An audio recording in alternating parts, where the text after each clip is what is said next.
The Aral Sea was once the world's fourth largest lake, a vast expanse of water that stretched as far as the eye could see.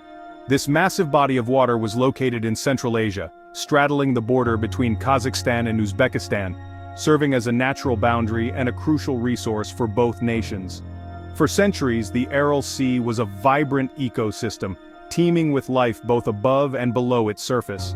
It teemed with fish and supported a thriving fishing industry, providing livelihoods for countless families who depended on its bounty.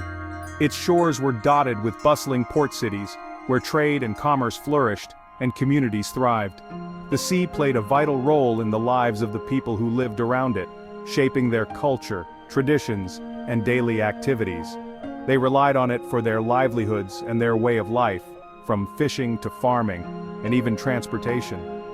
The Aral Sea was fed by two major rivers, the Amu Darya and the Darya, which brought life-giving water from distant mountains.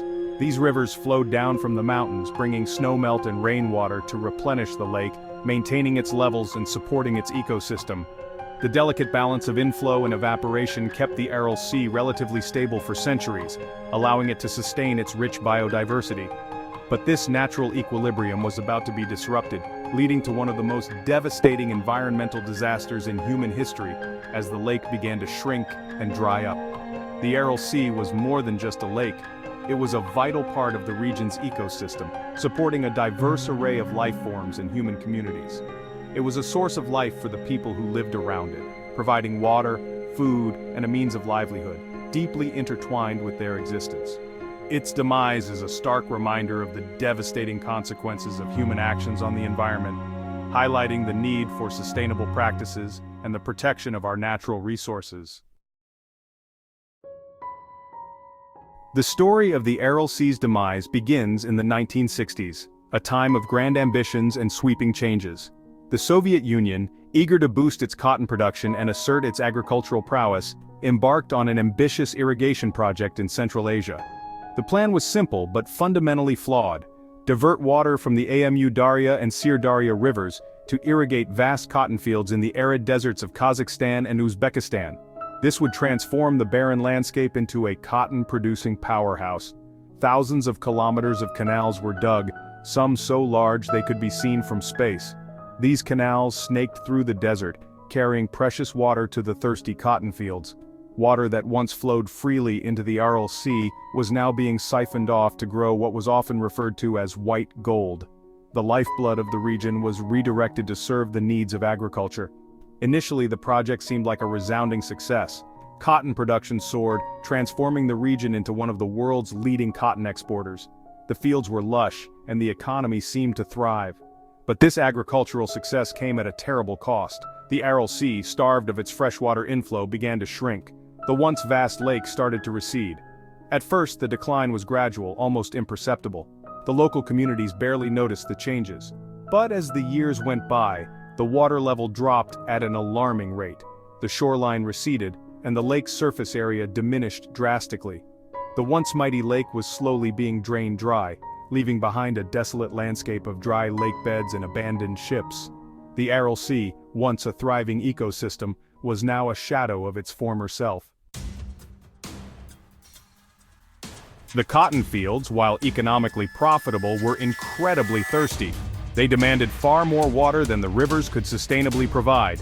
The irrigation canals, poorly built and poorly maintained, leaked like sieves. Evaporation rates in the desert climate were incredibly high, further reducing the amount of water that actually reached the cotton fields. As more and more water was diverted, the Aral Sea's decline accelerated. By the 1980s, the lake had shrunk to half its original size. The consequences of this ecological disaster were becoming increasingly apparent. The once thriving fishing industry collapsed as the sea's salinity increased, killing off fish species. Coastal towns that were once bustling ports found themselves landlocked, their economies in ruins. The Aral Sea, once a source of life, was rapidly turning into a symbol of ecological disaster. The shrinking of the Aral Sea triggered a cascade of environmental problems. As the water level dropped, the salinity of the remaining water increased dramatically. This hypersaline environment was toxic to most aquatic life. The once abundant fish stocks, which supported a thriving fishing industry, collapsed. The exposed seabed covered in salt and agricultural chemicals became a source of toxic dust storms. These storms, carrying salt, pesticides, and fertilizers, swept across the region, posing serious health risks to the local population. Respiratory diseases, cancers, and birth defects became increasingly common in the Aral Sea region. The Aral Sea's demise had a devastating impact on the region's climate. The moderating influence of the large body of water was gone. Summers became hotter and drier, winters colder and harsher. The once fertile land surrounding the sea transformed into a parched, salty wasteland. Section 5. Toxic dust storms. The exposed seabed, now a vast arid expanse known as the Aral Desert, became a major source of toxic dust storms. These storms, carrying salt, pesticides, and fertilizers, could travel for thousands of kilometers, affecting areas far beyond the Aral Sea region. The dust storms posed serious health risks to the local population. Respiratory diseases such as asthma and bronchitis became widespread. The toxic dust contaminated crops and water sources, further jeopardizing the livelihoods of people living in the region. The dust storms also had a significant impact on the regional climate. The fine particles in the air affected precipitation patterns, leading to reduced rainfall and increased desertification. The once thriving ecosystem of the Aral Sea was gone, replaced by a toxic wasteland. The Aral Sea disaster serves as a stark warning about the unforeseen consequences of human actions on the environment. One of the most haunting images of the Aral Sea disaster is that of abandoned ships stranded in the desert. Once proud fishing vessels now sit on dry land, their hulls baking in the sun, miles from the receding shoreline. These ghost ships serve as a stark reminder of the sea's former glory and the swiftness of its demise. The Aral Sea's demise had a profound impact on the people who lived around it. Entire communities that depended on the sea for their livelihoods were devastated. Fishermen lost their jobs and the once thriving fishing industry collapsed. The port cities that dotted the shoreline became ghost towns, their economies in ruins. The Aral Sea's story is a stark reminder of the interconnectedness of human society and the environment. It highlights the devastating consequences that can occur when we disrupt the delicate balance of nature. While the situation remains dire, there have been some efforts to mitigate the environmental damage and bring a semblance of life back to the Aral Sea. The most notable of these is the construction of the Kokaral Dam, completed in 2005. This dam, built with the help of the World Bank, separates the northern small Aral Sea from the larger, desiccated southern basin. The dam has allowed the northern Aral Sea to recover somewhat.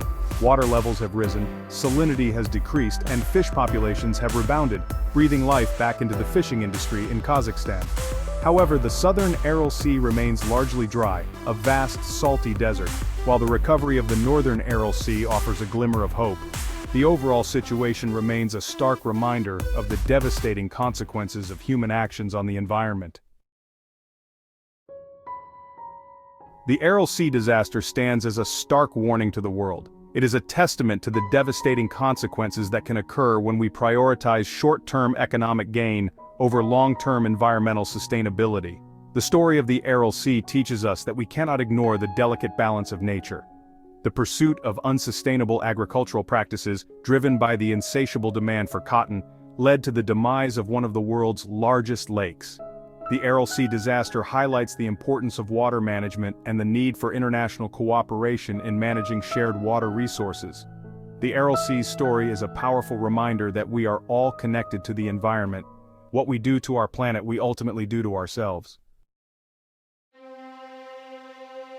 The Aral Sea's demise is a stark reminder of the interconnectedness of human society and the environment.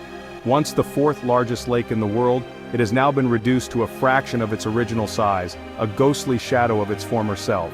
It underscores the importance of sustainable development and the need for careful consideration of the long-term environmental impact of our actions. The choices we make today will shape the world of tomorrow, and it is our responsibility to ensure that future generations inherit a planet that is healthy and thriving.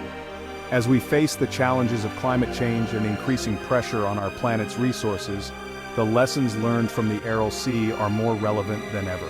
The drying of this once vast water body serves as a powerful illustration of what can happen when we overexploit natural resources without regard for the consequences. The Aral Sea disaster should serve as a constant reminder that we must act responsibly and sustainably to protect our planet for future generations.